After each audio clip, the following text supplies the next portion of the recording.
गुरुजी का सत्र जो उनका परिचय है वो आपको गर्भ विज्ञान पुत्रेष्टि यज्ञ और इस पूरे प्रकल्प के बारे में विस्तार से बताएंगे। उससे पहले कुछ सूचनाएं मैं आप सब लोगों के साथ साझा करना चाहती हूँ।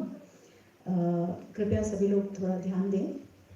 आप सब लोगों के पास इस तरह का एक फोल्डर हो जिसके अंदर साहित्य है, वो आप सब लोगों के पास होगा, ऐसी मेरी आशा है। यदि किसी के पास या किसी दंपत्ति के पास नहीं है तो वो बाहर हिमांशु भाई से ले सकते हैं। इसमें जो साहित्य है उसके बारे में आपको मैं कुछ सूचना दे दूँ। सबसे ऊपर का जो पृष्ठ है वो समय सारणी है। इन 3 दिनों में हम किस प्रकार से समय का पालन करेंगे और कैसे सत्र रहेंगे और वो किस स्थान पर रहेंगे, इस सब की सूचना है। दूसरे कॉलम में समय और अंतिम कॉलम में उसका स्थान मुख्य है। उन सब का आप नोट ले लें और नोट कर लें। बाहर सभी जगह सूचना के संकेत लगे हुए हैं, वो आपको सहायता कर सकते हैं। नीले रंग के टैग वाले हम सब संस्कृति आर्य गुरुकुलम के कार्यकर्ता सब यहाँ जो उपस्थित हैं, वो आपको कोई प्रश्न हो, किसी प्रकार की कोई शंका हो, सूचना लेनी हो, तो आप हम में से किसी को भी संपर्क कर सकते हैं। और यदि वो उनमें से कोई आपको ना मिले तो रिसेप्शन पर, जिस पंचकर्म विभाग में आप सब लोग रुके हुए हैं, वहाँ पर रिसेप्शन पर हमारे कार्यकर्ता सदैव उपस्थित रहेंगे। आप वहाँ जाके कोई सूचना उनसे ले सकते हैं। समय, क्योंकि हमें बहुत सारे शीर्षक, बहुत सारे सत्र, बहुत सारे विषयों के बारे में जानना है, तो समय सीमा का हम सब लोग ध्यान रखेंगे। तो जब किसी सत्र के आरंभ होने का समय है तो सबसे निवेदन है कि उससे 5 मिनट पहले उपस्थित रहें। जो भोजन के अवकाश हैं या विश्राम के अवकाश हैं, उन अवकाशों के बाद उन सब समय का सब लोगों से निवेदन है कि पालन करें और स्वयं उपस्थित रहें। किसी भी प्रकार की, ये जो परिसर है, इस परिसर में कॉलेज है, यहाँ बच्चे रहते हैं, पढ़ते हैं, तो इस स्थान की जो भी मर्यादा है, हम उन सब मर्यादाओं का पालन करना चाहते हैं, तो उन सब में आप सबका सहयोग अपेक्षित है। ये समय सारणी के बाद, इसके बाद कुछ इसके अंदर पृष्ठ हैं, इनके बारे में मैं आपको थोड़ी सूचना देना चाहूँगी। तो जो पहला पृष्ठ है जिसपे नंबर, यहाँ पर 1 नंबर का सूचन है, ये 2 फॉर्म्स हैं जिसमें आप सब लोगों को अपने निजी जानकारी के बारे में भरना है। पहला जो है असेसमेंट ऑफ प्रकृति, ये प्रकृति के बारे में जानने के लिए है। और जो दूसरा इसमें है दिनचर्या की जानकारी, वो सब लोगों को आप सब लोगों को भरना है। जो दंपत्ति हैं, उसमें जो स्त्री हैं, उनकी विशेष रूप से इसमें जानकारी आवश्यक है। ये आप आज ही इसको भर लें और रात तक हमारे कार्यकर्ता या रिसेप्शन तक आप इसको कृपया वहाँ तक पहुँचा दें। जिसपे 2 नंबर लिखा है, इसके बारे में आपको सत्रों के बीच में सूचित किया जाएगा कि इसका किस प्रकार से उपयोग करना है। और उसी प्रकार 3, 4, ये जो संख्याएं ऊपर लिखी हुई हैं, आप इन संख्याओं का ध्यान रखिएगा। जो भी सूचना रहेगी इनके संदर्भ में, वो आपको उस सत्र जिस समय इसकी आवश्यकता है उसके बारे में आपको उसका सूचन दे दिया जाएगा। तो जब आपसे, मान लीजिए मैं कहूँ कि आप 2 नंबर का साहित्य देखिए, तो जो 2 नंबर जिस पे यहाँ लिखा है वो साहित्य देखना है। तो इस प्रकार से ये जो सारे जो साहित्य है वो आप सब लोग एक ही स्थान पर रखें। और इसी में आपके लिए एक नोटपैड और एक पेन भी उपस्थित है। यदि आप किसी प्रकार के कोई नोट लेना चाहें, जानकारी अपने आप लिखना चाहें, नोट्स लेना चाहें, तो आप ले सकते हैं। और किसी भी प्रकार के, इसमें भी किसी प्रकार के आपके प्रश्न हों तो आप अवश्य पूछ सकते हैं। अब मैं गुरुजी से निवेदन करूंगी कि वो आए और परिचय सत्र का आरंभ करें और इस शिविर का आरंभ करें।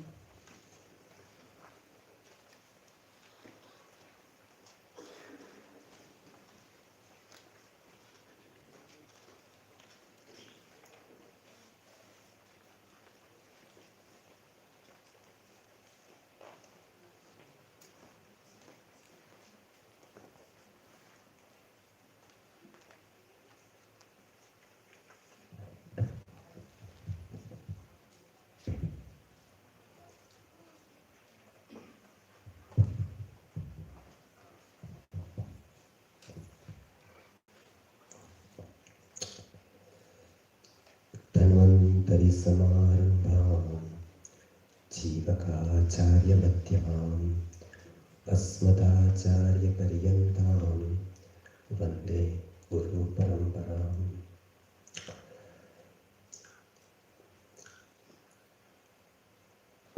बाहर से बहुत लोग आए हैं। एक विशेष कार्य के लिए आज का यह कार्यक्रम हो रहा है, एक विशेष लक्ष्य के लिए। तो थोड़ी बात मैं इस कार्यक्रम के बारे में करूँगा कि ये लगभग गुजरात का पहली बार हो रहा है ऐसा, और जगह पर भी बहुत सालों से ये लुप्त रहा है। तो ऐसा क्या है इसका महत्व और कितनी गंभीरता इस विषय की है, उसके बारे में तो आपको पता ही है। तो भी मैं थोड़ा आयुर्वेद दृष्टि से और हमारे वैदिक साहित्य है उसकी दृष्टि से ये क्या महत्ता रखता है, तो इसकी मैं बात करूँगा आज। सबसे पहली बात ये है कि ये जो कार्यक्रम हो रहा है वो पुत्रेष्टि याग, जो हम कल परसों करने जा रहे हैं, उसमें पुत्रेष्टि, इसको लोगों को लगता है कि ये पुत्र संतति के लिए है, लेकिन ऐसा नहीं। पुत्र शब्द का अर्थ होता है पुण्नाम नरकात्रायते, जो दुर्गति से हमको बचाता है उसको पुत्र कहते हैं। संतति की महत्ता, संपत्ति की महत्ता पूरा वर्ल्ड जानता है, और वो शैशव दशा में था, जब बिल्कुल अज्ञान था, जब से संपत्ति का सर्जन हुआ तब से जानता है व्यक्ति। जब पैसे की खोज हुई, पहले वो लोहे के रूप में आई, ताम्र के रूप में आई, चांदी के रूप में आई, सोने के रूप में आई, बाद में अभी मॉडर्न में पेपर में आई, पेपर के बाद बिटकॉइन आया, उसके बाद अभी डिजिटल हुआ। तो संपत्ति का महत्व जब से उसकी शोध हुई तब से व्यक्ति जानता है, और वो केवल मनुष्य ही उसका प्रयोग करता है संपत्ति का। कोई भी पशु पक्षी ये कुदरती रीत से जो भी जीते हैं वो संपत्ति का प्रयोग नहीं करते। तो संपत्ति का प्रयोग जब से संपत्ति है तब से व्यक्ति विचार कर रहा है कि इसका ज्यादा से ज्यादा उपयोग कैसे किया जाए, ज्यादा अच्छी तरह से कैसे किया जाए। इसके लिए व्यक्ति इन्वेस्ट करता है, जो अपना प्राण मानता है, 11वां प्राण पैसे को, उसके लिए वो प्राण सब कुछ दाव लगाता है, और समय आने पर प्राण बचाने के लिए पैसे को दाव लगाता है। तो उतना महत्व वो पैसे को मानता है, देता है जीवन में। जो एक मैं जनरल लाइफ की बात कर रहा हूँ, जो लोग अभी जो जीवन जी रहे हैं उसकी मैं बात कर रहा हूँ। लेकिन उसमें बताया है कि इतना आश्चर्य है, महाभारत में बताया है कि ये सब जिसके लिए वो कर रहा है और जिसके परिणाम दूरंगामी है, मतलब संपत्ति आ भी सकती है, जा भी सकती है, एक साथ आ सकती है, एक साथ जा सकती है। किसी के पास रही नहीं है 2-4 पेटी से, 5 पेटी से, 7 पेटी से ज्यादा, लेकिन जो सालों तक पेटी टिकने वाली है वो संतति का विचार व्यक्ति बिल्कुल नहीं करता है। जिसके बिना सारी संपत्ति व्यर्थ है, व्यर्थ है इतना ही नहीं अपितु अभिशाप रूप है। संपत्ति, आप सुनिएगा, जरूरत रहे तो लाइट कर दीजिए, मेरी बात आपको आसानी से सुनाई देगी वहां पर। तो जिसके बिना अभिशाप बन जाती है संपत्ति, केवल व्यर्थ नहीं होती है अपितु अभिशाप बन जाती है। इतना महत्व जो संतति का है, वो संतति के बारे में हमारा कोई विचार नहीं है। वो संतति के बारे में हमने कितना विचार किया।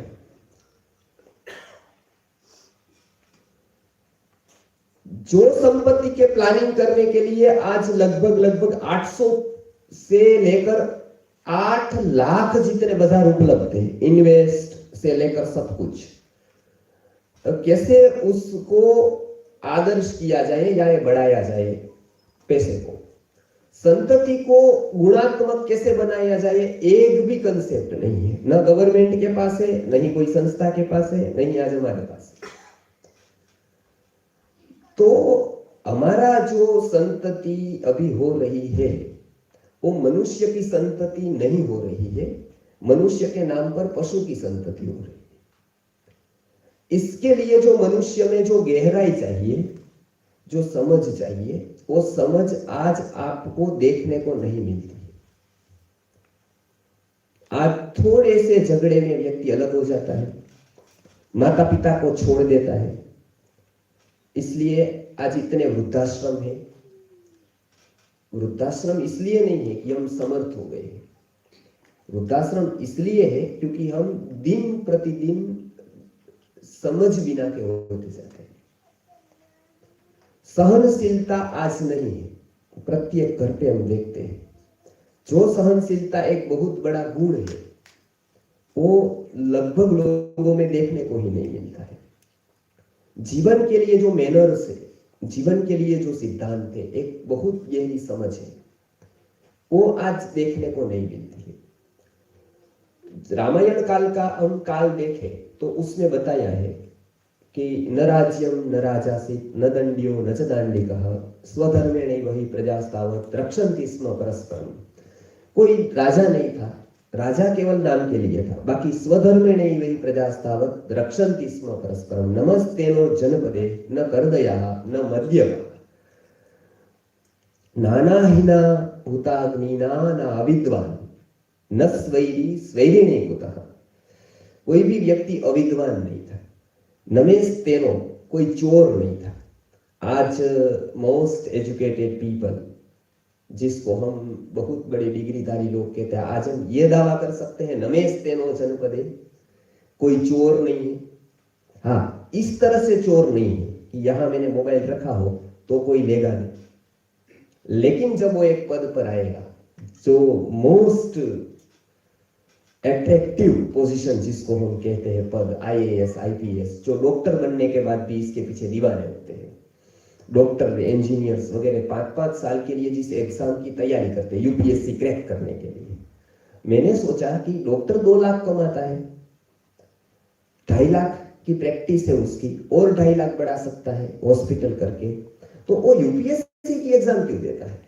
मेरे बात ये समझ में ही नहीं आई मुझे पहले, क्योंकि मुझे भी तैयारी करनी थी। एक रंग लग गया था कि एक बनना है। मेरे मित्र ने तो, विष्णु भाई ने उसकी तैयारी भी की थी गुरुजी से। उसके बाद गुरुजी के ज्वाइन हुए, वो सारे आईएएस आईपीएस की जो तैयारी करते थे, क्योंकि वो एक बौद्धिक क्षमता तो होती है, लेकिन गुरुजी पहले बताते थे कि 1.25 लाख का पगार है, सैलरी है, तो 2 लाख वाला उसकी तैयारी क्यों कर रहा है? 2 लाख वाला ये क्यों चाहते हैं कि मैं 1.25 लाख की सैलरी पाऊं, ऐसी नौकरी ले, जबकि उनकी इनकम 2-3 लाख है और वो 5-5 साल प्रयत्न करता है रात दिन। क्यों करता है? क्योंकि उसमें सैलरी तो कुछ नहीं है, करप्शन है। बहुत बड़ा हुआ व्यक्ति ये नहीं कह सकते कि वो चोर नहीं, वो अंडर टेबल जो मांगता है वो चोरी से भी ज्यादा है। चोर तो सीधा लेता है, ये तो सत्ता का उपयोग करके लेता है, ये तो अपना पद का उपयोग करके लेता है। तो ये आज नहीं बता सकते कि नमेस्तेनो जनपदे न कर्दयः न मद्यपः, इसकी तो बात ही नहीं है, कोई व्यसन ही न हो। तो एक मनुष्य के प्रारंभिक गुण है वो भी अभी चले गए हैं। अब देवता, आदर्श, पुरुष, महापुरुष, ये तो छोड़ दीजिए सब, ये तो बिल्कुल प्रारंभिक अवस्था की बात है। जो मनुष्य में गुण होने चाहिए वो क्यों हुआ है आज? तो माता पिता को पूछते हैं तो कहते हैं कि टीचर कुछ पढ़ाते ही नहीं, शिक्षक ये कॉलेज में स्कूल में। उसको पूछते हैं तो बोले कि वो इतनी लोगों ने परवरिश ही नहीं की है कि एकदम उसके बच्चों को संभालना हमारा माथा पच्ची हो गई है, हमारा हेडेक बन गया है। जब हम ये देखते हैं कि इसका कारण क्या है, इसका कारण ये है कि जो जिस चेतना के स्तर पर गर्भाधान होना चाहिए वो चेतना के स्तर पर गर्भाधान नहीं होता है। इसके लिए आज का एजुकेटेड से एजुकेटेड व्यक्ति हो या मजदूर से मजदूर व्यक्ति जो रोज का कमाता हो, झोपड़ी में रहता हो, वो केवल ना केवल संतति को सेक्स की बाई प्रोडक्ट मानता है। मानता हो न मानता हो, वो है। सेक्स के बिना रह नहीं सकते हैं, तो सेक्स है। आहार निद्रा भयमैथुनञ्च समानमेतत् पशुभिर्नराणाम् धर्मो हि तेषाम् अधिको विशेषो धर्मेण ही न पशुभिः समाना। तो इसमें वो आहार निद्रा भय और मैथुन ये सहज क्रिया कुदरत ने दी है। अब इसको बाई प्रोडक्ट आए तो क्या करना, एक तो न आए ऐसा करना। तो ये विज्ञान ने बहुत रास्ते निकाले जो हमको बहुत भारी पड़े हैं। आज जितने रास्ते निकलते गए उतना स्त्री का स्वास्थ्य दांव पर लगता है। आज हम देखते हैं कितने ब्रेस्ट कैंसर है, कितने ओवरी के कैंसर है, और न जाने कितने प्रकार के कैंसर, कितने प्रकार के फाइब्रॉइड्स, कितने प्रकार के अलग अलग रोग आएंगे, वो अभी अंदाज नहीं है। और उसका कारण हम विज्ञान को पूछते हैं, डॉक्टर को पूछते हैं, तो वो स्पष्ट रूप से उसका कोई जवाब नहीं है। पुरुष को होता है, यहाँ गुजरात के पुरुषों को मुंह का कैंसर होता है या टंग का होता है, किसी भी प्रकार का कैंसर होता है तो कहते हैं कि तंबाकू से हुआ, गुटखा से हुआ, मावा से हुआ। लेकिन स्त्रियों को ब्रेस्ट कैंसर होता है, उसको नहीं मावा है, नहीं तंबाकू है, नहीं किसी प्रकार का व्यसन है। ये न होने के बावजूद भी इतने कैंसर है। तो मैं एक रोग बता रहा हूं, बाकी के तो बहुत सारे रोग हैं। तो ये क्यों होता है? एक रोग की बात मैं बताऊं तो इतने सारे रोग आज है, स्त्रियों को विशेष रूप से रोग होते हैं। दूसरी बात, जिस अवस्था में गर्भाधान होता है वो अवस्था में नहीं होता है। आवेगपूर्ण एक्सीडेंटली गर्भाधान हो जाता है। दुकान कोई ऐसे नहीं कहता है कि कर दी, कोई ऐसा नहीं कहता है कि चलो राजकोट आना था, नहीं आ गए, बस निकल गए थे घर से और तुरंत हम राजकोट आ गए। कोई ऐसा व्यक्ति नहीं बताता है कि मैं जस्ट हम घर से बाहर निकले और लगा कि कुल्लू मनाली जाकर आते, तो जाकर आए। अरे एक छुट्टी भी ऐसे नहीं रख देते हैं कि चलो बॉस ने बताया कि क्यों छुट्टी रखी तो रख दी। बराबर, एक छोटी सी छुट्टी लेनी होती है जिसकी कीमत आपकी हर एक अलग अलग होती है। किसी की 500 रुपये है, किसी की 1000 है, किसी की 2000 है, ज्यादा से ज्यादा 5000 होगी IAS IPS की तरह। लीगली तो इतनी ही है ना, ऐसे तो आप गिने उतनी है, लेकिन ऐसे हम गिने कैलकुलेशन से तो 2-4 हजार से ज्यादा किसी की छुट्टी महत्व की नहीं होती है। उतना कट जाता है, बस इतना ही भौतिक रूप से नुकसान है। बराबर, तो वो कोई ऐसा नहीं कहता है कि वो रख दी मैंने, बस ऐसे ही वो फोन करे कि आपने क्यों छुट्टी रख दी, तो वो बोले बस रख दी। एक छोटी सी छुट्टी रखनी है तो भी ये जवाब नहीं है कि रख दी। वो कहेगा कि मैंने 5 दिन पहले ये किया था, 10 दिन पहले प्लानिंग था और इसके लिए मैंने छुट्टी। गर्भावस्था में जब हम पूछते हैं कि ऐसा क्यों हुआ, बोले रह गया। और ये जवाब सुनकर हमको बहुत बड़ा धक्का लगता है कि ये पशु के साथ में बात कर रहा हूं या मनुष्य के साथ कर रहा हूं। ये मैं देख रहा हूं वो सॉफ्टवेयर इंजीनियर है या फिर ये कोई UPSC का क्रैकर है, उसको पता है नाइल नदी कहाँ कितनी गहरी है, हिमालय कितना बड़ा है, एवरेस्ट का शिखर पहली बार कौन चढ़ा, कौन उतरा, कौन गिरा, कितने भारत वर्ल्ड कप जीत लिया, पहला किसने, दूसरा किसने, कौन कैप्टन था, कितने खिलाड़ी थे, किसके नाम पे रिकॉर्ड है, सलमान खान ने कितनी मूवी बनाई, एक मूवी का कितना लेता है, शाहरुख क्या करता है, ये सब उसके पास डेटा है जनरल नॉलेज का। और KBC में भी वही पूछा जाता है। ये नहीं पूछा जाता है कि आप अपनी संतति के बारे में आपने कभी विचार किया। तो ये मनुष्य का परम अज्ञान का जो होना चाहिए, इससे बाद में कोई पतन नहीं होता है। ये पतन की स्थिति में हम हैं आज। जिसको हम एजुकेटेड मानते हैं, हमारा आदर्श मानते हैं, वो एक भी व्यक्ति संतति के बारे में कुछ बात नहीं करता है। बच्चों को स्कूल में आप देख लीजिए, पहले से लेकर अंत तक जो बिल्कुल बेकार है, जिसका एक भी उपयोग नहीं है, ऐसी पुस्तकें रटा रटा कर वो सिखाते हैं, पेपर दिलवाते, परीक्षा दिलवाते। लेकिन जिसके लिए प्रायः 90% जो अनिवार्य है लगभग सबके लिए, वो संतति है, उसके बारे में एक भी चैप्टर आज हमारी कोई किताब में, कोई पुस्तक में नहीं। तो अब आदर्श संतति बनेगी कैसे? यदि कोई जन्म ले गया ऐसी, तो बहुत आश्चर्य होगा।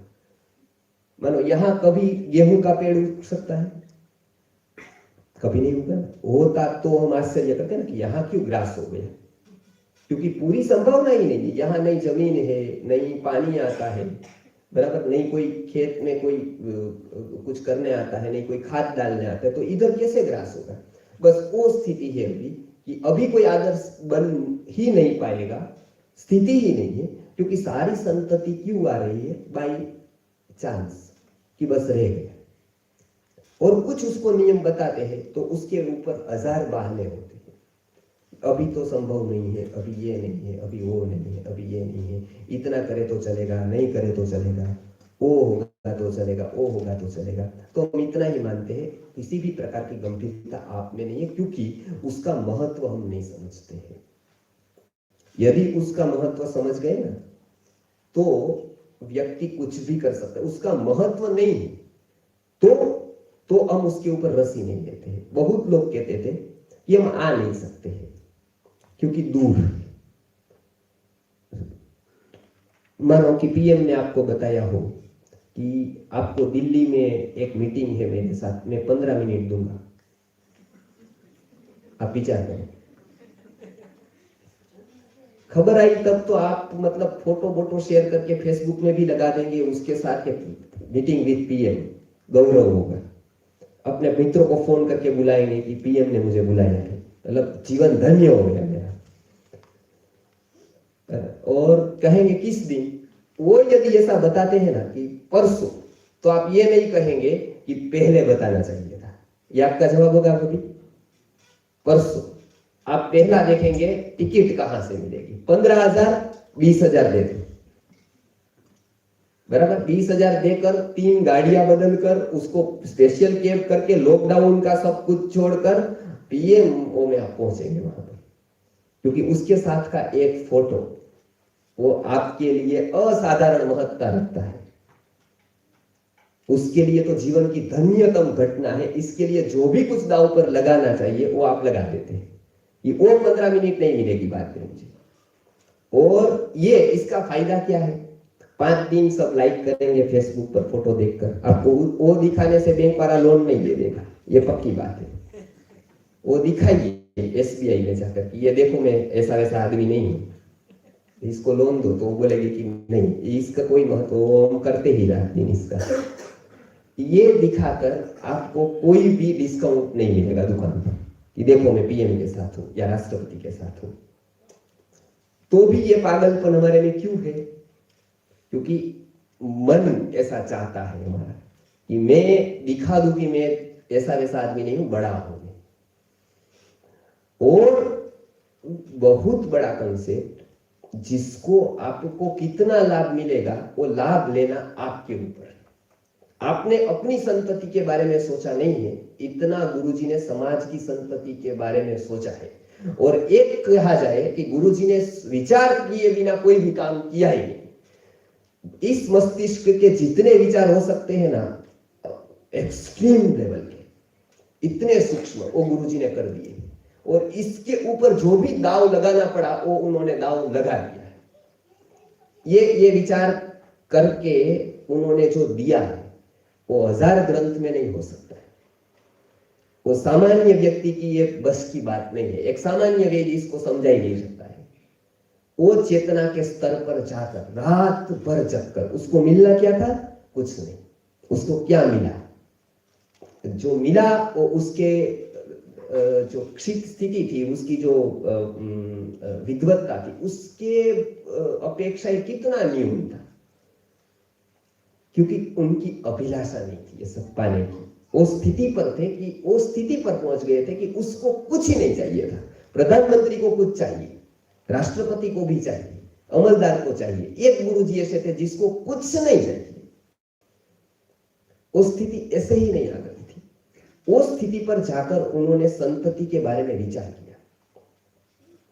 विचार करके उन्होंने देखा कि हमारी एक गलती आने वाली संतति को बेड पर सुला सकती है। आने वाली संतति अंधी होगी, एक नहीं 50 पीढ़ी तक उसकी इफेक्ट रह सकती है, हमारी एक गलती। कितनी देर की प्रक्रिया है?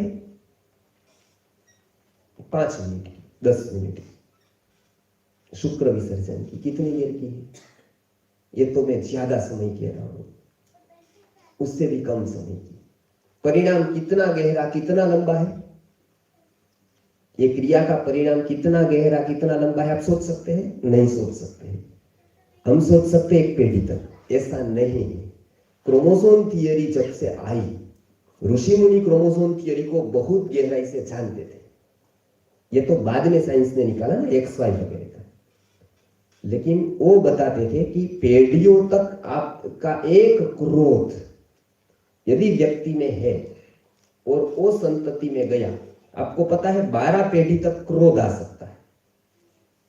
कोई बिना कारण क्रोधी होता है तो 5 पीढ़ी पहले भी उसके फोरफादर्स क्रोधी होंगे, तो आज का बच्चा क्रोधी होगा। अब क्रोध कैसे गया उसको? आप विचार कर सकते हैं, क्रोध कैसे गया? कौन सी लैब में टेस्ट होगा ऐसा कि इससे क्रोध गया, पास हुआ? हेयर पास होता है, हड्डियां पास होती है, वो ब्लूप्रिंट उसकी चली जाती है। तो पुरुष से आता है, स्त्री से कुछ अंग आते हैं। पूजा बेन कल समझाएगी कि क्या पुरुष से आता है, क्या भाव स्त्री से आते हैं, कौन से अंग उपांग पुरुष से आते हैं, कौन से स्त्री से आते हैं। क्रोध कहां से आया, भाव कहां से आया, श्रद्धा कहां से आती है, आस्तिकता कहां से आती है? आप कहेंगे कोई स्कूल पढ़ाती हो, कोई एक का नाम दे सकते हैं भारत भर में आप, कि जो व्यक्ति केवल आपको देखता हो, जो व्यक्ति को आपके पैसे में बिल्कुल रस न हो, जिसके पास बहुत अच्छा ज्ञान हो लेकिन कभी भी वो विचार न करता हो कि एक ज्ञान से सामने वाले की मजबूरी का मैं लाभ ले। गुरुजी के पास ये विद्या थी, एक भी दिन ऐसा विचार नहीं था कि इससे मैं सामने वाले की मजबूरी का लाभ ले, नहीं तो कोई प्रयोजन ही नहीं, कोई विकल्प ही नहीं। सुवर्ण प्राशन की मैं बात करूं तो 1000 का रखे तो भी वो इतना ही जाता जो आज जाता है, बराबर। उसका कोई विकल्प ही नहीं है। संस्कृति गुरुकुल का मजबूर है लेने वाले। 5 रुपए उस दिन बढ़ाए, गुरुजी ने आंख में आंसू आ गए थे। उन्होंने बताया था कि ये एक झोपड़पट्टी वाला लेता है, ये एक सामान्य मजदूरी करने वाला व्यक्ति रहता है। और ट्रस्टी को बताया कि आप इसको कम कर दो, ये नहीं तो मैं मांगूंगा, किसी भी पास से मैं कह दूंगा कि ये मुझे कमी है, तो मुझे ये सिद्धांत को कभी भी दांव पर नहीं लगाना है। मेरी वाणी स्वतंत्र रहे, किसी के भी अधीन न रहे सत्य कहने में। इसके लिए किसी का भी पैसा, किसी का भी उपकार मैं कभी लूंगा नहीं। मैं कभी किसी के अधीन नहीं आऊंगा, धनिक के। किसी के पास ऐसी झूठी पार्टनरशिप नहीं करूंगा ताकि मुझे उसके गलत वस्तुओं में भी साथ देना पड़े, कम से कम अनुमोदना देनी पड़े, या तो मैं विरोध न कर सकूं। ये महत्ता है। और ये उन्होंने खोजा कि ये सारे भाव हमारी संतति में पास होते हैं। विज्ञान अपनी जगह पर कार्य करता है और विज्ञान के जो ऊपर है, जिसको हम मेटाफिजिक्स कहते हैं, फिजिक्स के जो ऊपर है, परामनोविज्ञान कहेंगे, वो चेतना के स्तर पर काम करता है। गाड़ी कैसे अच्छी हो, गाड़ी के बारे में कुछ जानना हो तो शायद अध्यात्म नहीं बताएगा, विज्ञान की बुक आपको अच्छी तरह से बताएगी। कार के बारे में जानना हो तो आपको वही रिफर करनी पड़ेगी। लेकिन अहंकार के बारे में जानना हो तो उसके सिवाय चारा नहीं है। IVF से संतति हो जाएगी, लेकिन वो शरीर आएगा। वो विद्या शरीर को उत्पन्न करने की है, प्राण मन चेतना को नहीं। 2 शरीर मिलने से भी एक शरीर ही उत्पन्न होता है। और वो लेवल यदि आपका है तो शरीर से ज्यादा कुछ हम पैदा ही नहीं करते हैं। 2 शरीर मिलकर क्या करता है? एक शरीर को जन्म दे देता है। क्योंकि शरीर के अलावा और हमारे पास न कुछ है न कोई दृष्टि है, न कोई विचार है, बस केवल शरीर है हमारे पास, जो पशु के पास भी है। और हमारे से बहुत अच्छी तरह से और बहुत ही सहजता से पशु संतति कर सकता है, वो आप देखते हैं। गाय ने कभी भी IVF नहीं किया, तो भी 90% से ऊपर गाय संतति आज सफलतापूर्वक दे रही है, बराबर है।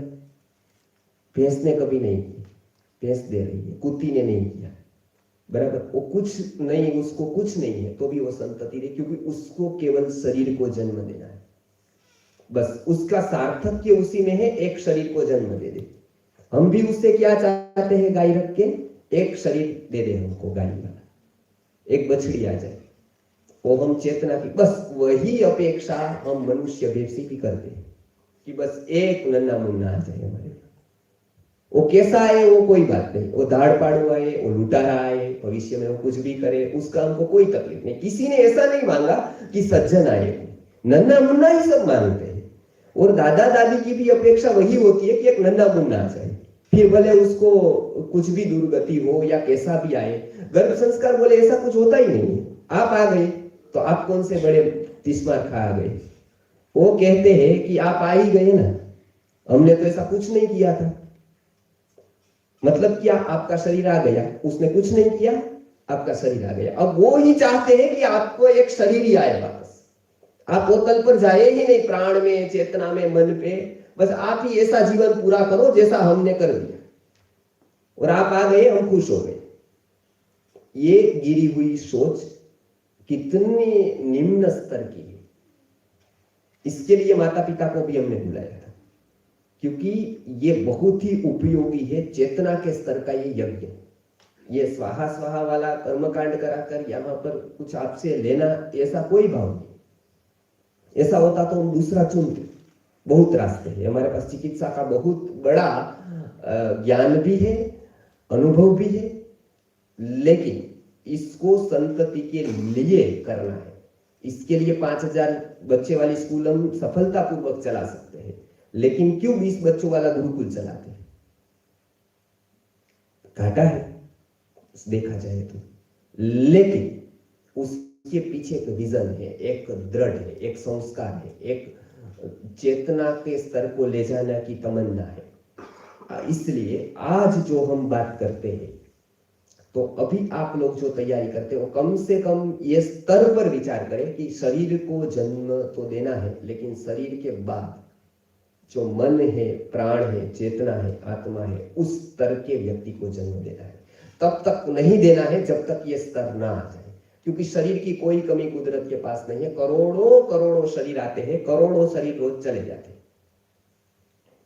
शरीर पशु के भी आते हैं, पक्षी के भी आते हैं, एमीबा के भी आते हैं, बहुत सारे चींटियों के भी आते हैं,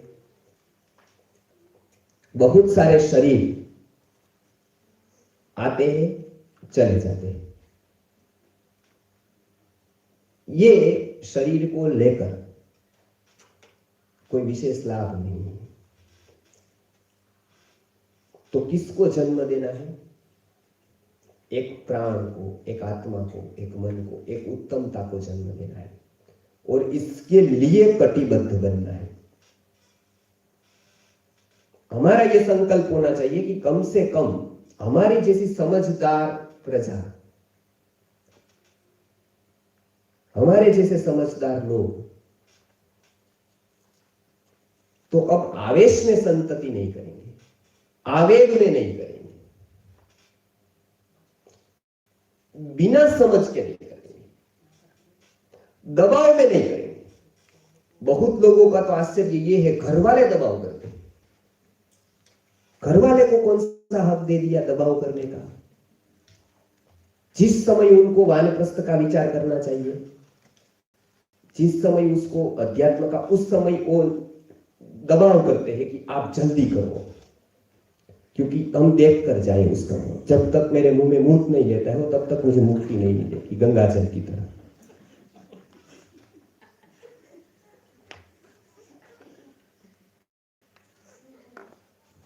अब वो दबाव करेंगे, समाज दबाव करेगा, शादी को 4 साल हो गया, 5 साल हो गया, जल्दी कोई लाओ एक शरीर। वो अपंग आएगा, अंध आएगा, कौन उसको रखेगा? आप ये साइंस को जाने बिना करेंगे एक पशु तुल्य व्यक्ति आएगा, कौन जिम्मेदार है उसका? वो है। और आप भी उसके दबाव में आ जाते हैं, क्योंकि हम भी बहुत बार ऐसे ही कन्विंस है कि ऐसा कुछ होता ही नहीं है, ये तो मतलब क्या है कि इसमें बहुत कुछ सोचना ही नहीं है, बस कर देना है। ये सब पंचकर्म ये सब कुछ तो ठीक है भाई, वो वेदपना है, आवारा, वो कोई वेदिया लोग ऐसा करते, ऐसा कुछ होता नहीं, बस हम भी ये मान लेते, क्योंकि हम भी उससे प्रभावित है। क्योंकि चैनल खोलो तो एक भी ऐसी बात नहीं आती है कि जो ये स्तर की आपको बताए। वेडिंग में हम कितना खर्च करते हैं, प्री वेडिंग में कितना करते हैं, उसके बाद कितना करते हैं हनीमून में, आपने कभी हिसाब लगाया है? और उससे मिलता क्या है? वो अवस्था में यदि मानो संतति न हो, वो अच्छा है, वो भी गई तो क्या होगी? वो होगी क्या? और ये फिर हम ये चाहते हैं कि हमारा देश महान बन जाए और बहुत इस पे हम काम कर दे और हमारी संतति बहुत अच्छी आए, हम चाह पानी मांगे तो दूध लाए, हमारे पैर दबाए और हम जैसा कहे वैसा करे। हर एक सास ऐसा चाहती है कि बहू ऐसी आए कि जैसा मैं चाहूं ना ऐसा होता है, और बेटी ऐसी हो जो सामने वाले का माने नहीं मनवाए। ये दोहरी सोच हर एक सास की। इसके लिए श्रवण जैसा बेटा सबको चाहिए, जमाई किसी को नहीं चाहिए। सब चाहते हैं कि मेरा बेटा श्रवण जैसा हो, कम से कम कावड़ में नहीं तो स्लीपर में तो यात्रा कराए 3-4। तो इसके लिए किसका महत्व है? संतति का। उसके ऊपर हम कितना काम करते हैं, वो एक सोचने जैसी बात है। एक किसान होता है ना, आप किसान कौन है ना, बहुत लोग आए हैं ना ऑर्गेनिक खेती करने, फार्मिंग कर, कौन कौन है? हाँ, खेत को जोतना पड़ता है, कोई फसल उगानी हो, गेहूं बोना हो तो जोतना पड़ता है पहले, गेहूं बाजरी वगैरह 3 महीने से, कितने महीने पहले प्लानिंग होती है? 4 महीने। फसल की आयुष्य कितनी है? 4 महीने, 5 महीने, 6 महीने, और घर पर रही तो ज्यादा से ज्यादा 2 साल। उसके ज्यादा कोई उसकी लाइफ है नहीं, गेहूं की, बाजरे की, चावल की। बराबर? जिसकी आयु 1 साल है उसकी तैयारी कितनी महीने है? 4 महीने। कोई किसान ऐसा नहीं कहता है कि मैं जाकर वहां पर गया था और गेहूं बो कर आया। ऐसा किसी ने कहा बोलो आज कि मन हो गया और मैं जाते जाते अच्छे चावल लगे, मैंने ले लिए और वो कर आया मैं सीधा? ऐसा कोई नहीं कहता। मैंने आज तक एक भी किसान ऐसा नहीं देखा कि जो ये ऐसा कहना हो कि मार्केटिंग यार्ड में गया था, एग्रो में गया था और लेकर आए और बोल दिया। तो उसके ऊपर हमारा प्लानिंग होता है। जिसकी आयुष्य 1 साल की है उसके पहले हमारा 3-4 महीने का प्लानिंग है। बराबर है?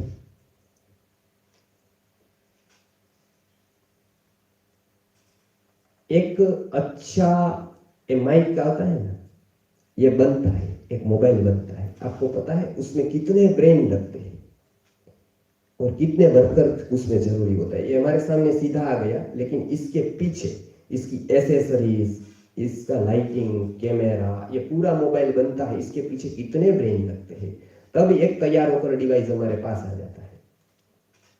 बराबर? तो इसको अच्छा बनाने के लिए कितने ब्रेन काम करते हैं आपको पता है? मोबाइल एक अच्छा बने, एक कुर्सी अच्छी बने, मतलब एक चेयर है, बिल्कुल सामान्य बात है, इसके डिजाइनर अलग होते हैं, इसकी डाई अलग आती है, इसके मशीनीज अलग बनते हैं राजकोट में, जो एक साथ 100 चेयर को निकालते हैं। तो हमने पूछा कि ये देर, वो बोले डाई बनाने में 1 साल। इतने ब्रेन लगते हैं, बहुत बड़े बड़े इंजीनियर इस पे काम करते हैं, एक अच्छी चेयर आ जाए समाज में, एक अच्छी संतति आए, इसके लिए कितनी संस्थाएं काम करती है आपको पता है? दुख की बात है, एक भी संस्था नहीं, एक भी संस्था, ज्यादा से ज्यादा मैं बोलूं तो 2 या 3 से ज्यादा तो नहीं ही, और वो भी ये स्तर का विचार तो किसी के पास नहीं। गुरुजी को राष्ट्रपति ने, वेंकटरमन ने बोला था कि आपको 50 भारत रत्न दिए जाए ना तो भारत रत्न कम है आपके लिए। आपकी ज्ञान और एक्सपर्टाइज के पास आपको 50 बार भारत रत्न दिया जाए ना तो भारत रत्न अवार्ड आपके लिए कम है, उतना प्रदान आपका है समाज में। राष्ट्रपति अवार्ड के लिए गुरुजी को पूछा कि क्या चाहे आप, गुरुजी ने बताया कि चाहना मैंने कब से छोड़ दिया है। चाहना तो कब से छोड़ा है, तो राष्ट्रपति ने बताया ऐसा आदमी पहली बार मैंने देखा कि इसको चाह नहीं तो एक साइन भी ले लेते, नंबर ले लेते, फिर एक जमीन पास करवाते, फिर ये तिकड़मबाज करते कुछ ना कुछ। इतना बड़ा आदमी मुझे पहचान रहा है तो उसका उपयोग तो होना चाहिए ना कुछ। तो उसको बोला कि मुझे ये तो मैं आ गया सहजता से, अगली बार आऊंगा नहीं आऊंगा वो आधार रहेगा समय का। तो ये उनका प्रदान है, और ये यज्ञ का महत्व उन्होंने इस सदी में तो सबसे पहली बार बताया। पिछली सदी में बहुत लोगों ने बताया होगा, लेकिन ये सदी को हमको लेकर उन्होंने इतना महत्व बताया। क्यों? क्योंकि उन्होंने बोला यदि एक गेहूं की फसल जिसका 1-2 साल उसकी आयु है, उम्र है, उसके लिए यदि आप 6 महीने पहले प्लानिंग करते हो तो एक संतति जो 100 साल की आप आयु गिनो, 80 साल की गिनो, मिनिमम 50-60 की गिनो, तो उसके पहले कितना आपका प्लानिंग होना चाहिए। लेकिन वो प्लानिंग नहीं। तो इसके लिए हमको पहला करना है प्लानिंग, और वो बहानेबाजी आज छोड़ दें। ऐसा सब कोई कर सकता है, जिसको उत्तम संतति चाहिए वो सब कुछ कर सकता है। इसके लिए हम गांव में रहते हैं, सिटी में रहते हैं, वहां रहते हैं, वहां योग्य नहीं, वहां वो नहीं है, साथ में है, बहू मना कर रही है या वो है, वो देवरानी साथ में है, जेठानी मना कर रही है, विरोध है, ये सब कुछ छोड़ दिए और उसके रास्ते आप निकाल सकते हैं यदि चाह है तो इसके लिए सर्वप्रथम हमको सबसे पहला काम विचार पर करना है। उसके पहले के विचार भी बहुत प्रभावी होते हैं। उसके ऊपर आपको कोई डॉक्टर, कोई डिस्पेंसरी, कोई भी जगह पर ये वस्तु नहीं कही जाती है। आयुर्वेद डॉक्टर के पास भी जाते हैं तो वो क्रम बताते हैं, आहार बताते हैं, विहार बताते हैं, विचार बताते हैं। क्या बोलो, किसी आयुर्वेद डॉक्टर ने आपको बताया हो कि आपको कैसे विचार करना, इसका एक सेशन में लेता हूं, ऐसा बताया कभी? अच्छा, एलोपैथ डॉक्टर, चलो ठीक है, वैद्य की तो मर्यादा है क्योंकि वो बता नहीं पाता है, क्योंकि उस स्तर की वो गुरुकुल शिक्षा पढ़ा नहीं है, वो भी ऐसे ही पढ़ा है, वो अपने स्तर पे काम कर रहे हैं। उसके लिए तो हम बहुत ही उसके हमको अभिवादन करना चाहिए। डॉक्टर के पास जब जाते हैं, डॉक्टर के पास जाते हैं तो पहला ही फीलिंग आपको आता है गर्भावस्था के बाद कि मैं रोगी हूं। पहला जब प्रवेश करते हैं तब उसके जो वही हॉस्पिटल होती है जो टीबी वालों के लिए है, एड्स वालों के लिए है, जो कैंसर वालों के लिए है, वही हॉस्पिटल का ढांचा प्रेग्नेंट महिला के लिए वही है ना, कलर वही है, कुर्सी चेयर वही है, फोटोज वही है, रहन सहन वही है, सफेद कोट वही है, बराबर, वो सब कुछ वही है। और एक उसमें एड प्लस होता है कि डर भी वही। कैंसर को जो डराया जाता है, डायबिटीज के लिए जो डराया, वही डराया जाता है गर्भवती महिला को कि देर हो गई है आपको। तो पहला ही होता है कि मैं रोगी हूं और मैंने मिस कर दिया है बहुत कुछ।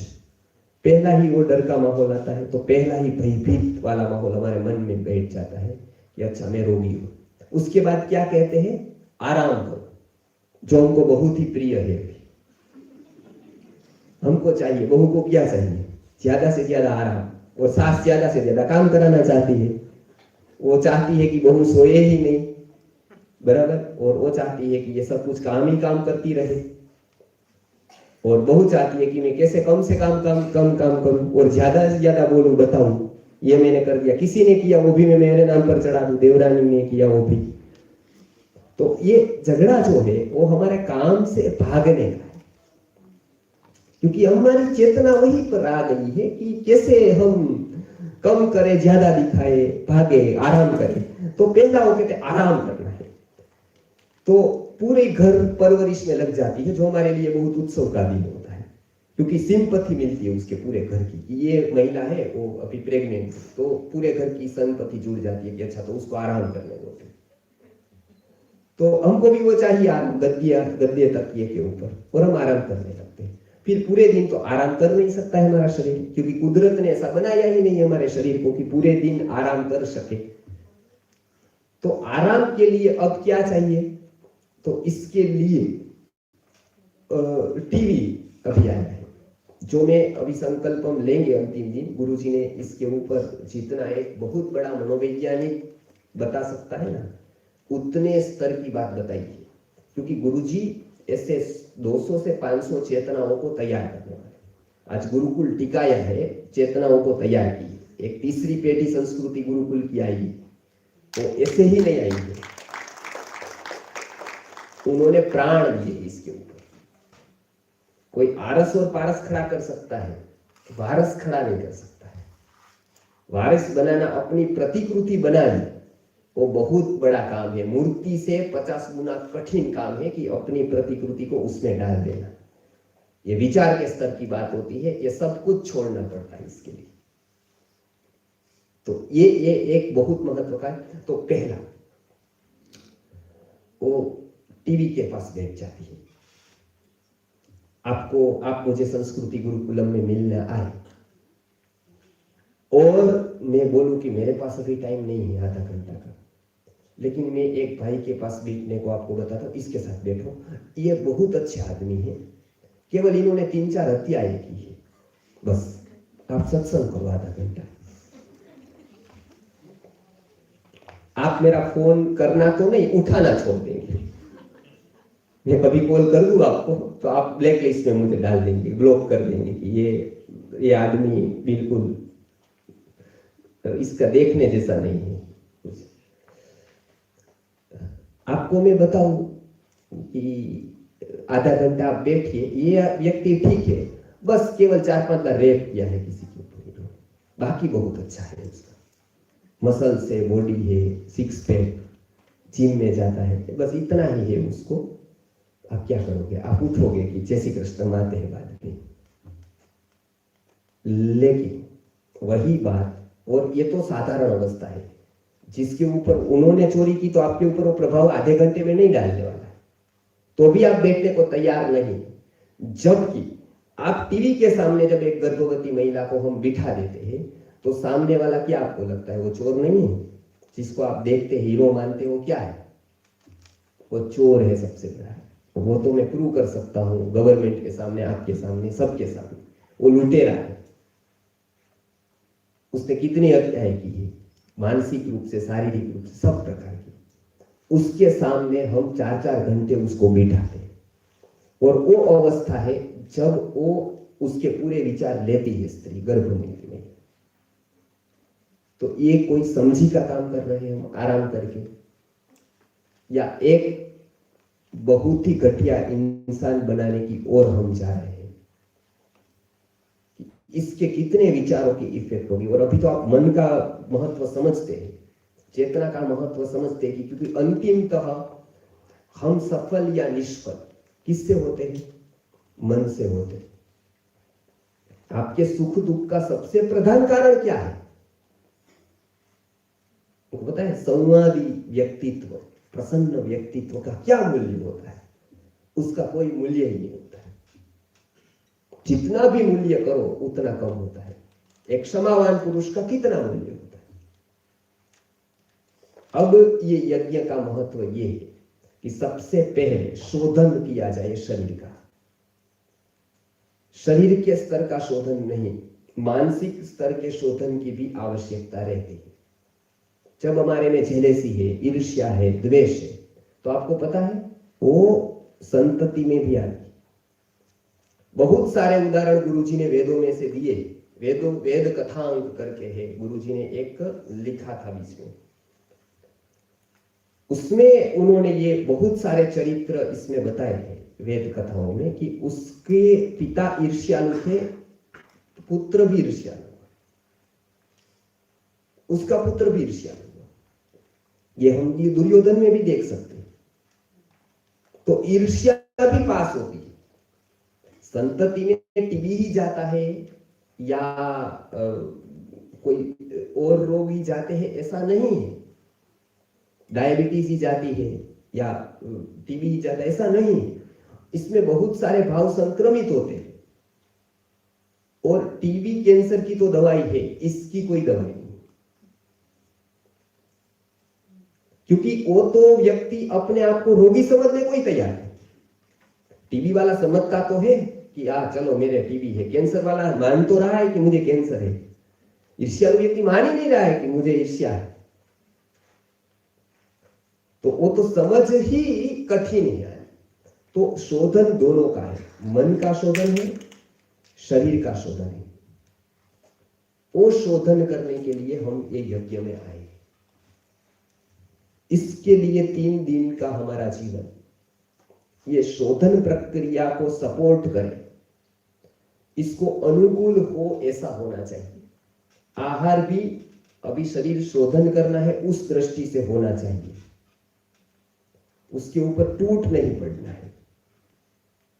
आहार बहुत मर्यादित कम है इसलिए मैं नहीं बता रहा हूं, ये सुन लीजिए।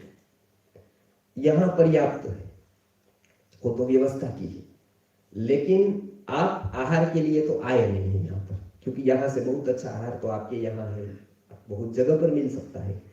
तो आहार का कम से कम उपयोग करना है अभी शोधन के दरमियान, मर्यादित रूप में भोजन करना है ताकि हम सुबह जग सके, सारे कार्यकलाप हमारे व्यवस्थित रूप से कर सके, बराबर। तो ये पहला है। दूसरा, विचारों के प्रभाव को, विचारों की महत्ता को समझना है यज्ञ में। खास करके यज्ञ का कंसेप्ट ही इसलिए था, यज देव पूजा, मैत्रीकरणम, संगतिकरणम, यज्ञ जो हमको उत्तम के साथ मिलाता है। युज धातु में, यज धातु में मैत्रीकरणम करता है, संगतिकरण करता है और देव पूजा है। तो ये तीनों यज धात्वर्थ है। वो तीनों हमको इसमें आने हैं। ये तीनों का पूरा फॉर्म मिलकर यज्ञ होता है। जो गुरुजी ने पहली बार ये यज धातु का अर्थ को लेकर नैयायिकों की दृष्टि से, अर्थात न्याय दर्शन की दृष्टि से उसका कैसा अर्थ है, संगतिकरण, मतलब हम संगति किसकी करेंगे। अब हम एक स्तर पर जाकर जिस किसी के मित्र नहीं बन सकते। अब मैत्री हर किसी के साथ नहीं हो सकती है। और देव पूजा, तो उत्तम चेतना के लिए हमारे आह्वान के पूर्व में क्या तैयारी होनी चाहिए, हम मानसिक रूप से कैसे विचार करते हैं, उसी तरह की आत्मा हमारी ओर आकर्षित होती है। हम चाहे विचार कैसे भी करें, जीवन कैसा भी जिए, और उत्तम आत्माएं हमारे तरफ आकर्षित हो ऐसा हो ही नहीं सकता है। हमारा स्तर जब तक उत्तम नहीं होता है तब तक कोई उत्तम व्यक्ति हमारे प्रति कभी भी आकर्षित नहीं होता है। गुरुत्व ही आकर्षण का केंद्र होता है। इसके लिए गुरुत्वाकर्षण का नियम जो है ना, ये इसलिए सही है। ये सही नहीं है कि पूरा वो खींचता है, वो तो एक साइंस के दृष्टि से है, लेकिन गुरुत्व आकर्षण का केंद्र होता है। ये दृष्टि से तो ये विज्ञान में ये सत्य बात है, अध्यात्म की दृष्टि से, कि गुरुत्व ही आकर्षण का केंद्र होता है। जीवन में आने वाला गुरुत्व वो आकर्षण का केंद्र होता है, वही दिव्य आत्माओं को ले आता है। और एक संतति को आपने जन्म दिया, आपको पता है आपने कितना बड़ा उपकार किया जगत के ऊपर, जो 100 धर्मशाला बनकर नहीं होगा, 100 हॉस्पिटलें बांधकर नहीं होगा, जो हजारों करोड़ों दान में देकर नहीं होगा। उतनी महत्ता एक संतति की है, क्योंकि वो हरेक के जीवन में परिवर्तन ला सकता है। एक व्यक्ति हजारों लाखों के जीवन में परिवर्तन लाने की क्षमता रखता है। हजारों करोड़ रुपए हजारों करोड़ लोगों के जीवन में परिवर्तन लाने की क्षमता नहीं रखते। हजारों करोड़ों रुपए की धर्मशाला या स्ट्रक्चर 5 लोगों का जीवन नहीं बदल सकती। लेकिन ये विचार एक उत्तम व्यक्ति यदि तैयार हो गया, न दत्तम किम भवेत् भुवि, उन्होंने ये जगत पर कौन सा उपकार नहीं किया है। एक उत्तम संतति जब आप देते हैं तब एक संतति नहीं देते, एक चेन देते हैं उसकी, क्योंकि एक उत्तम आत्मा है अनेक आत्माओं को बनाएगा उत्तम, उसके रास्ते पर ले जाएगा, उसको एक अनसुनी अनदेखी जगह का आकर्षण निर्माण करेगा, परमात्मा के प्रति का प्रस्थान उसका शुरू करवाएगा। तो ये कम बात है क्या? इसका पैसों में मूल्य नहीं दिया जा सकता है। तो एक उत्तम संतति आए, इसके लिए जो भी करना पड़े वो करना ही है, क्योंकि उसका मूल्य इतना है कि उसके सामने पैसे, हमारी एसेट्स तो सबकी बिक गई। लखनऊ में हम जाते हैं तो घोड़ा गाड़ी चलती है वहां पर।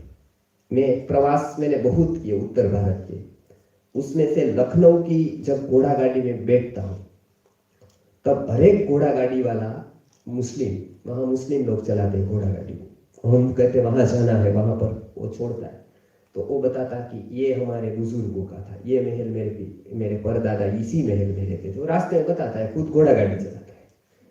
एक व्यक्ति के जिस भी घोड़ा गाड़ी में बैठता हूँ वो एक बात मुझे जरूर कहता है कि बस ये जो है ना वो मेरे पुरखे का है। मैं वो देखकर आज घोड़ा गाड़ी चलाता है।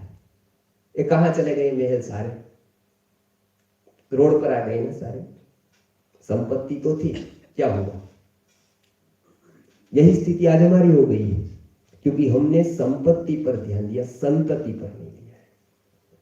और शास्त्र बताता है कि संपत्ति के ऊपर से ज्यादा संतति के ऊपर ध्यान देना अनिवार्य है। और ये बताया ही नहीं है कि आपको लाखों करोड़ कमाकर पुत्र को देना है। मेरे पिता ने गुरुजी को प्रश्न किया था कि इसके लिए मैं कितना पैसा रखूं, छूट कर मतलब भाग हमारा जब बंटवारा होता है तो उसके बोले कोई रखने की जरूरत नहीं, मेरा हित चाहते थे गुरुजी। और ये बात बताते हैं इसके लिए कोई रखने की जरूरत नहीं, उसके ऊपर क्षमता के ऊपर छोड़ो, उसकी प्रतिभा के ऊपर छोड़ो। अब ये मेरा पक्ष लिया कि विपक्ष लिया? जगत की दृष्टि से तो विपक्ष लिया, लेकिन आध्यात्मिक दृष्टि से देखे तो पक्ष लिया।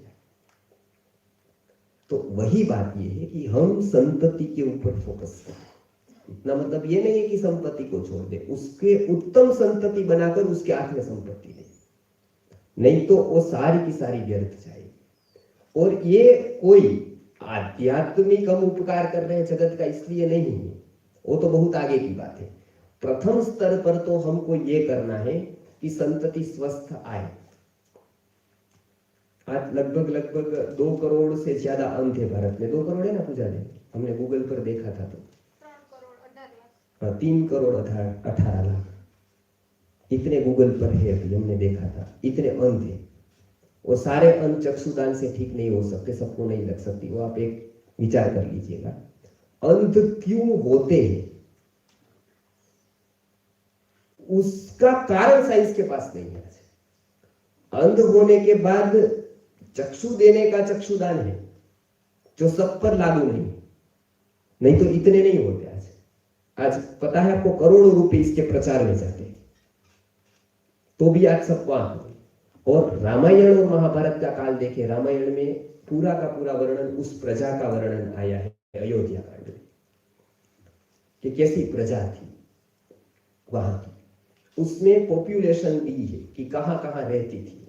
यहां से लेकर हम जब देखते हैं ना कि यहाँ थी, महाराष्ट्र, गुजरात, तब ये नाम नहीं थे लेकिन स्थल तो यही कहीं कहीं थे। तो वहां पर केवल 2 ही अंध व्यक्तियों का वर्णन मिलता है, और वो है श्रवण के माता पिता। बाकी के लोग अंध नहीं। क्यों? क्योंकि वहां पर नियम किया था कि गर्भावस्था जब हो तब उसको किस परिसर में रहना है, तब बहनों को, स्त्रियों को किस तरह से नियम का पालन करना है, उसके लिए आश्रम थे। वो आश्रम गरीबों को, भूखे लोगों को भोजन कराने के लिए नहीं थे चंदे मांगकर। हमारे लिए प्रश्न पूछते कि आश्रम तो कि यहां, फिर तो जब जाए तब चलेगा? बिल्कुल नहीं। इसको तो आश्रम कहते ही नहीं है कि कोई कभी भी आ सके, कभी भी जा सके।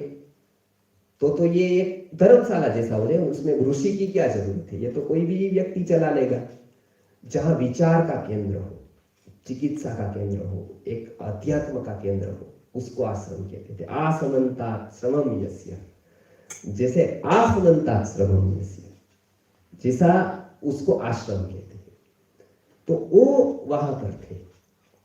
इसके लिए अंधे व्यक्ति नहीं, आज अपंग व्यक्ति इतने अंधे, इतने, आप एक बार देख कर आइए आश्रमों में, कितने अंध, कितने अपंग, कितनी प्रजा ऐसी है जो अपना जीवन बेड पर बिताती है। आपको पता है, बेड पर है उसका जीवन आज। और वो किसके कारण है? हमारे जैसे अज्ञ दंपतियों के कारण। इसमें भगवान का कोई भी अभिशाप नहीं है। जो दंपति को संतति ठीक करने के लिए एक भी पुस्तक में, एक भी कोर्स, एक भी पंक्ति नहीं है, जिसको वो जीवन का सर्वस्व अर्पण करने वाले हैं। बिजनेस की पढ़ाई 2 साल की है, हमने 3 दिन रखे पुत्रेश की आके, तो लोग फोन करके पूछते इतने दिन, इतने सारे दिन क्या करेंगे? तो मैंने कहा आप बताइए, आप कितने दिन आना चाहते हैं? इतने दिन, 3 दिन, उसमें क्या बताएंगे? बोला उसको तो लगता है कि मैं YouTube की चैनल चला दूंगा, इधर वीडियो रख दूंगा और आपको मनोरंजन करवाऊंगा या डांस करवाऊंगा, बराबर, क्योंकि ध्यान की शिविरों में डांस कराते हैं। तो किसी ने ऐसा भी पूछा कि डांस होगा कुछ भी ऐसा, या ऐसा कुछ प्रक्रियाएं होगी? मैंने कहा ऐसा कुछ नहीं होगा, उल्टा आप डांस की आपको आदत लग गई है तो छोड़नी पड़ेगी, क्योंकि बैठना होगा यहाँ 4 घंटे, क्योंकि उसमें मजा आता है। कुछ ऐसा हल्का फुल्का हो बातें तो मजा भी आता है और हम प्रसन्न भी हो जाते हैं कि ये आदमी बढ़िया है हमारे मनोरंजन के लिए। यहाँ तो डांटते भी है, चोट भी करते हैं, क्योंकि वही तो काम है। वो आप छोड़कर चले जाएंगे, उसका कोई तकलीफ नहीं है उनको। हाँ, हमारे से कोई गलती और आप छोड़कर जाएंगे, उसका दुख हमको आजीवन रहता है।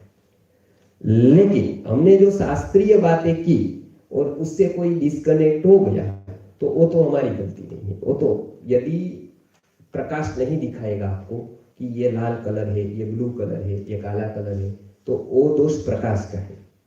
प्रकाश नहीं तो प्रकाश ऐसा समझे कि मैं तो व्हाइट व्हाइट दिखाऊंगा, गलत क्यों कहेगा किसी को? तो क्या होगा? प्रकाश अपना कर्तव्य नहीं कर रहा है। प्रकाश का कर्तव्य है जो जैसा है वैसा दिखाना, बस काम। इसलिए सबसे पहली बात, हमारे में कितने दोष है उसकी एक डायरी बनानी है सबको। जो संतति का प्लानिंग कर रहे हैं उसके पास एक डायरी होनी चाहिए जिसमें अपने दोष लिखने हैं कि मेरे में ऐसा कौन सा दोष है जो मेरी संतति में मैं नहीं चाहता हूं, वो लिखना है, क्योंकि तभी हम उसके ऊपर अलर्ट रहेंगे। ये पहला है, आपकी डायरी होनी चाहिए इसके ऊपर। रोज के खर्च की लगते नहीं लिखेंगे कोई तकलीफ नहीं है, न लिखे, क्योंकि वो ऐसे भी पैसे जाने ही वाले हैं। आप लिखेंगे कि भाई 10 रुपए की बैग ली, 20 रुपए का वो लिया, 50 का ये लिया, वो जाने ही वाले। वो तो जाने वाले किसी के पास है, आपने लिखा है, वो चला गया, वो दिल्ली किसी के पास फिरता फिरता। लेकिन एक डायरी ऐसी लिखे कि तो वो इसकी मैं बात करने वाला हूं। समझ है ना? अभी हो गया है? ठीक है। दूसरी बात, शरीर के शोधन की प्रक्रिया कल पूजा दीदी समझाएगी। तो कल घर पे कैसे पंचकर्म कर सकते, शरीर का शोधन कर सकते हैं, वो हम बातें उनसे सीखेंगे। बहुत ही आवश्यक बातें आपको यहाँ सीखनी है। इसके लिए कोई भी सेशन मनोरंजन का नहीं है, आपको हल्का फुल्का करने वाला एक भी सेशन नहीं है। समय बहुत कीमती है आपका। मैं आपके समय की कीमत करता हूं, गुरुजी भी करते थे। पूरी जो एक संस्था ऐसी है जो आपके समय को रिस्पेक्ट करती है, बराबर है, इसके लिए हम पूरी सर्विस आपको देंगे। कम से कम आपको पूरी बातें बताएगी, उस हिसाब से आप चले यहाँ पर अनुशासन में। और यहां से जाने के बाद तभी ये कार्यक्रम सफल हो। मीडिया ने नहीं दी, टीवी ने नहीं दी, एजुकेशन सिस्टम ने नहीं दी, आपके घर की पेढ़ियों ने नहीं दी, आपके गुरुओं ने नहीं दी, इतने लोगों की लाइन करें और जो नहीं दी वो यहां से आपको मिलेगी, वो मैं आपको वचन देता हूं, आपको वचन देता हूं। तो इसका पूरी की पूरी कद्र करें कि ये जो मुझे मिलना, मेरे प्रति मैं नहीं बता रहा हूं, गुरुजी ने इतना परिश्रम करके आपको समझ में आए। इस भाषा में उन्होंने हजारों बार एक एक वाक्य बोला, हजारों बार, और हर एक वाक्य के बाद एक नई बात थी, एक नई दिशा थी, एक नया विजन था उनके पास भारत को तैयार करने का। वो इसलिए सब छोड़कर निकल गए थे काठी लेकर। उसके पास विचारों की इतनी क्षमता कि आइंस्टीन याद आता था, शंकराचार्य याद आते थे उसकी विचार की गहराई को, उसकी ऊंचाई को देखकर। ये कितना विचार कर सकते हैं लंबा, एक बात पर वो कितना बोल सकते हैं, कितना विचार कर सकते हैं कि ये वो कम जन्म कम पड़ेंगे इतने। तो इतनी महत्वपूर्ण बातें दी है, और केवल दी नहीं, उन्होंने जिनको बताया है वो माता पिता आज संतति से संतुष्ट है। और ये तो छोड़िए, उसके बाद भी गुरु जी के पास जो गए उसके प्रति समाज का ये अभिभाव रहा है कि ये गुरु जी की गुरुकुल शिक्षा व्यवस्था तैयार कर सकती है, उसके जैसा व्यक्ति तैयार कर सकता है। बाकी किसी चांसलर में, यूनिवर्सिटी में या नेताओं में ताकत ही नहीं है, वो एक व्यक्ति को तैयार करते हैं। आपको अंतिम बात करके मैं पूरा करता हूं। हमारे गीता जयंती की स्पर्धा होती है, उसमें हम इनाम देते हैं। इनाम देने के लिए जो रकम आती है वो राजकोट के गोपाल नमकीन की भी आती है, जो सबसे बड़ी कंपनी है, वो भी थोड़ा देती है। और आपको पता है, बनारस में साग बेचने वाला व्यक्ति भी अपना हिस्सा निकाल कर समाज के व्यक्ति गीता पढ़े, कॉलेज का व्यक्ति गीता पढ़े, इसके लिए तो जो मंत्रों का जो दी जाएगी उनका उच्चारण जो है वो आपको उससे अवगत कराएंगे। तो जो ये किट दी है इसमें जो 7 नंबर का, नंबर 7 का जो पृष्ठ है, जो सेट है, इसमें जो 7 नंबर का, नंबर 7 का जो पृष्ठ है, जो सेट है, आप वो लोग वो निकाल लें। और कृपया यज्ञशाला में उपस्थित हो जाए, जिससे हम यज्ञ की मर्यादा का और समय की मर्यादा का भी पालन कर पाएंगे। तो हितेश गुरु जी, आप जिस प्रकार आगे लीजिए।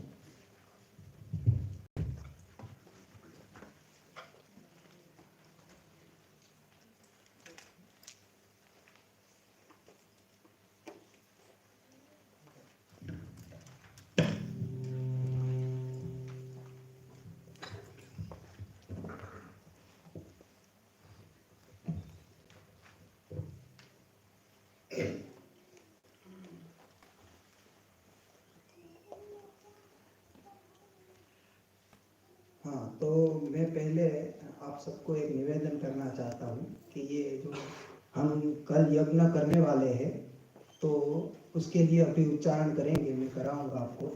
तो उससे पूर्व आप सबने शूज, चंपल वगैरह पहने होंगे, तो मंत्र बोलेंगे तो उसका हम हाँ सब निकाल लीजिए कृपया।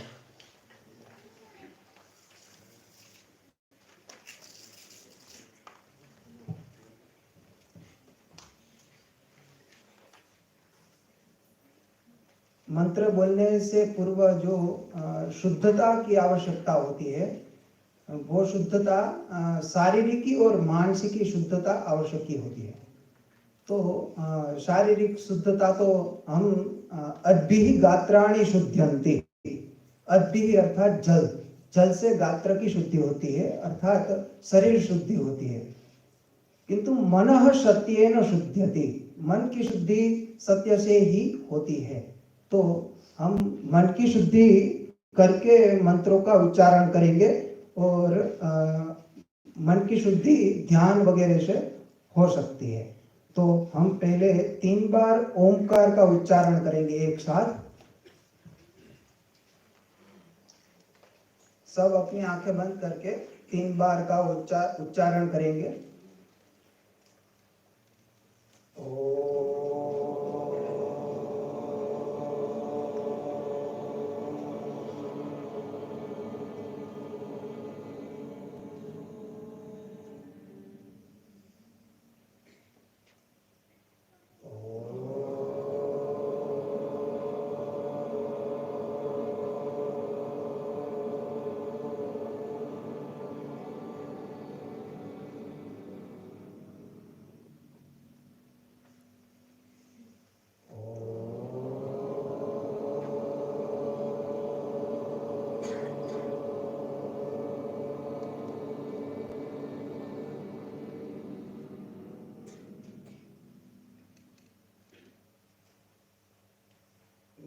से एक सरस्वती माँ का मंत्र बोलता हूँ, आप सब सुनिएगा।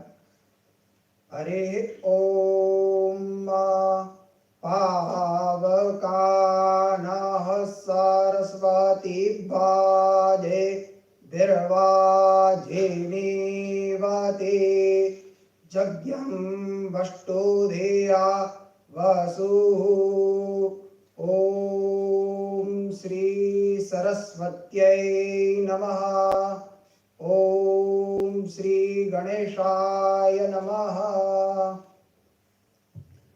अब मैं जैसे आप सबको उच्चारण करवाता हूँ, जैसे मैं बुलवाता हूँ, आप सब मेरा अनुकरण करेंगे। आप मेरे पीछे आप सब भी बोलेंगे। सभी ने 7 नंबर का वो पृष्ठ निकाल लिया होगा। तो सबसे पहले घृत मिश्रित औषधियों से आहुति देंगे हम। यज्ञ का प्रारंभ होगा जब कल, तो घृत मिश्रित आहुति हम औषधियों की देंगे। उसका पहला मंत्र है ओम अग्नये स्वाहा इदम अग्नये इदं नमः।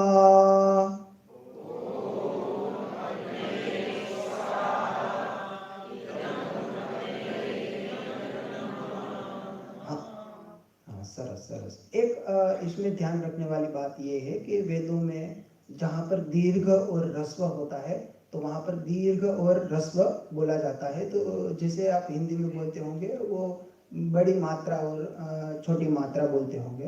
तो जहाँ पर बड़ी मात्रा है तो वहाँ पर थोड़ा सा लंबाना होता है। जैसे मैं बोलता हूँ ओम अग्नये स्वाहा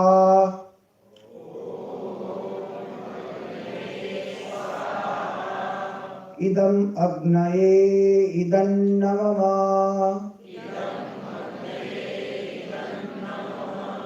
वाह, सरस।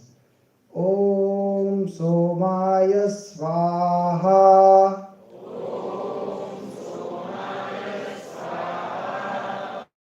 इदं सोमाय इदं नमः।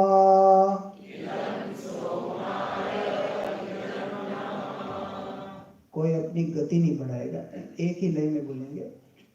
इदं सोमाय इदं नमः।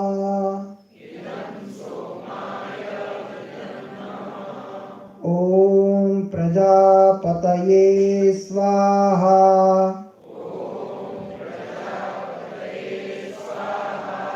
इदं प्रजापतये इदं नमः।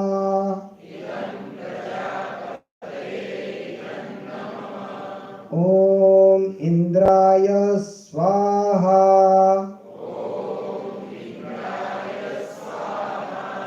इदं इंद्राय इदं नमः।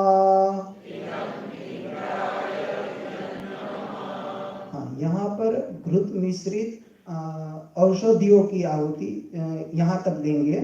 उसके बाद जो आहुति देंगे उसमें केवल घृत से यानी घी से ही आहुति देंगे हम कल। तो उसके मंत्र में बुलवाता हूँ।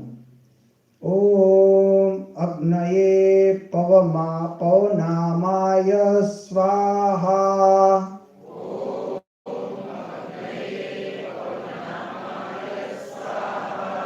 इदं अग्नये। यहाँ पर पवनामाय लिखा है, वो प्रिंटिंग मिस्टेक है। पवमानाय ऐसा है, वहां पर ना लिखा। आप सबके पास पेन होगी ना, हाँ, तो वो थोड़ा सा चेंज कर लीजिए। पवमानाय न के स्थान पर म करना है सिर्फ। पवनामाय पहले शुरू में ही लिखा है। ओम अग्नये पवनामाय ऐसा लिखा है। हाँ, मानाय करना। ओम अग्नये पवमानाय स्वाहा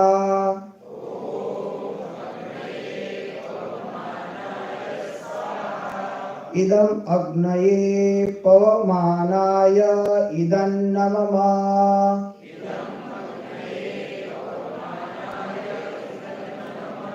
हाँ, दूसरा पवमानाय आया ना, वो एकदम सही है, ठीक है। ओम अग्नये पावकाय स्वाहा।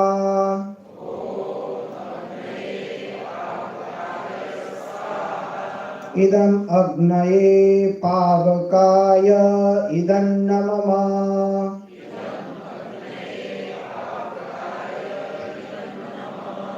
ओम अग्नये शुचये स्वाहा।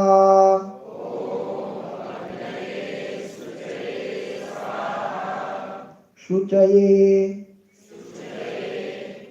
इदं अग्नये शुचये इदन्नमम।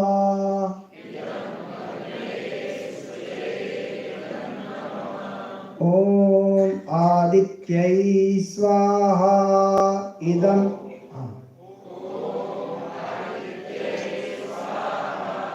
इदं आदित्यै इदन्नमम।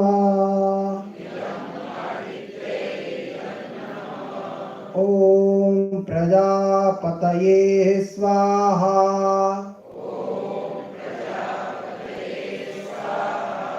इदं प्रजापतये इदन्नमम।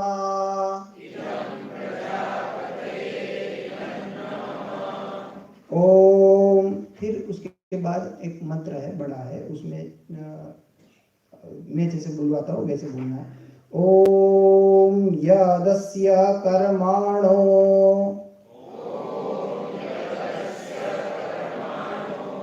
त्यरीरीचं यद्वा न्यूनम्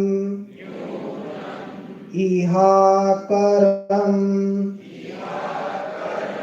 अनिष्टात् स्विष्टकृत्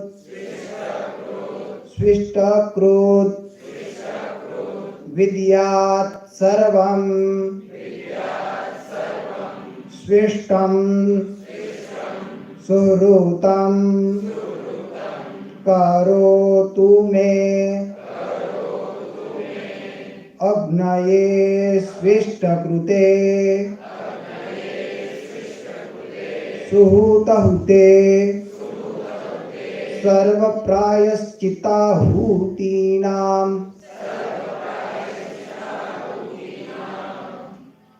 कामानां समर्धयित्रे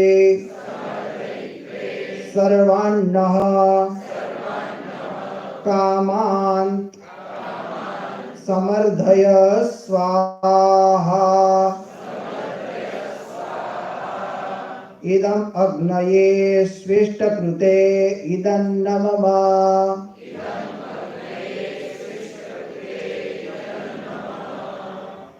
यहाँ पर घृत, केवल घृत की आहुति यहाँ तक रहेगी।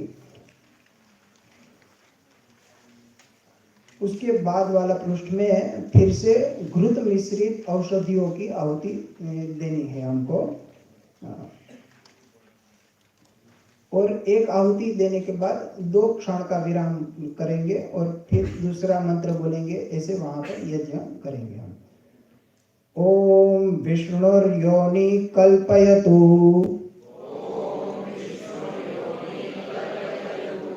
त्वष्टारूपाणि पिंशतु आसिञ्चतु प्रजापतेर्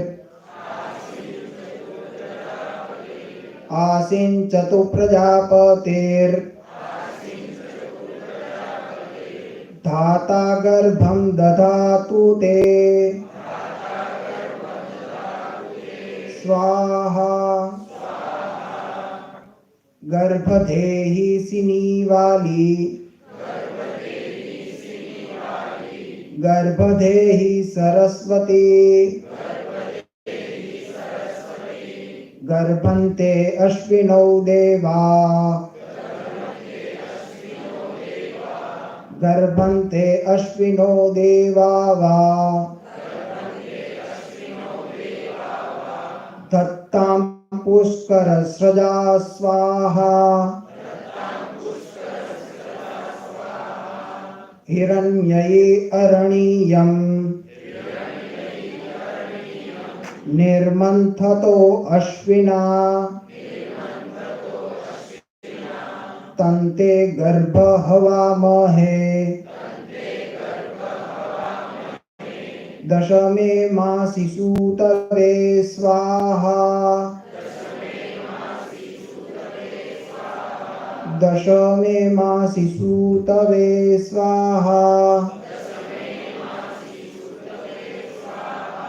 रेतो मूत्रं विजहाति रेतो मूत्रं विजहाति योनिं प्रविशदीन्द्रियम् योनि प्रविशदीन्द्रियम् गर्भो जरायुणावृत उल्बं जहाति जन्मना। फिर से अब थोड़ा सा लय चेंज होगी इसमें। ओम रेते न सत्यमिन्द्रियम्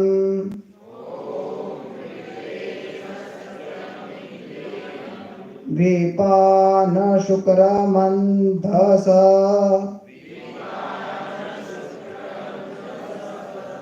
शुक्र के बाद म नहीं है तो उसमें म करेंगे, शुक्र के बाद म आएगा।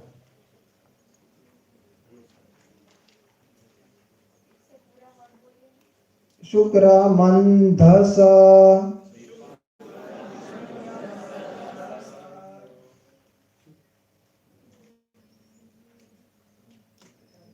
शुक्रमन्धस इन्द्रस्येन्द्रिय इन्द्रस्येन्द्रियमिदम् पयोमृतं मधु स्वाहा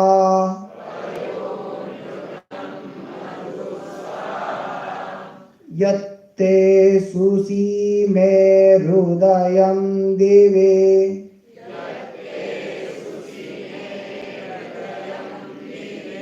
चन्द्रमसि श्रितम् वेदाहं तन्मां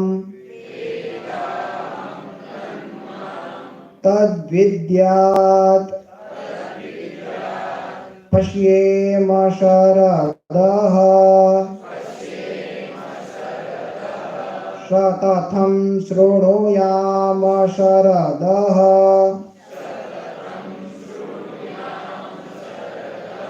शतं प्रब्रवाम शरदः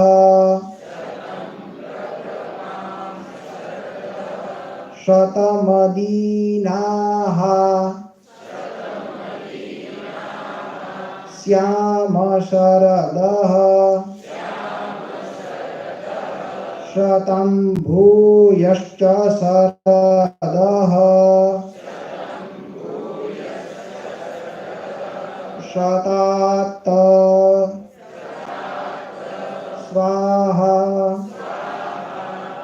ओम। अभी तक यहाँ तक मैंने उच्चारण करवाया है। अभी कल सुबह प्रातः काल में मैं और जो शेष रह गया है वहां से मैं उच्चारण करवाऊंगा। नमस्ते, धन्यवाद।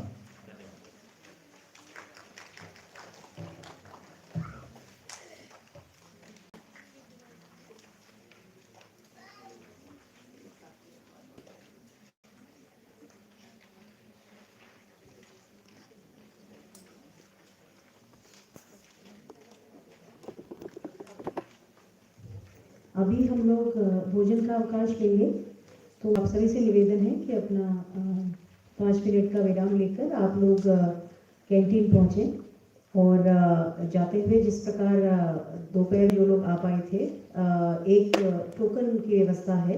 तो जो हमारे कार्यकर्ता रिसेप्शन पे बैठे हैं, जो आप लोग आए थे, आपने रजिस्ट्रेशन करवाया था, वहाँ से प्लीज़ एक टोकन ले लें और वो टोकन कृपया कैंटीन में आप दे दें और भोजन की व्यवस्था वहाँ सबकी है।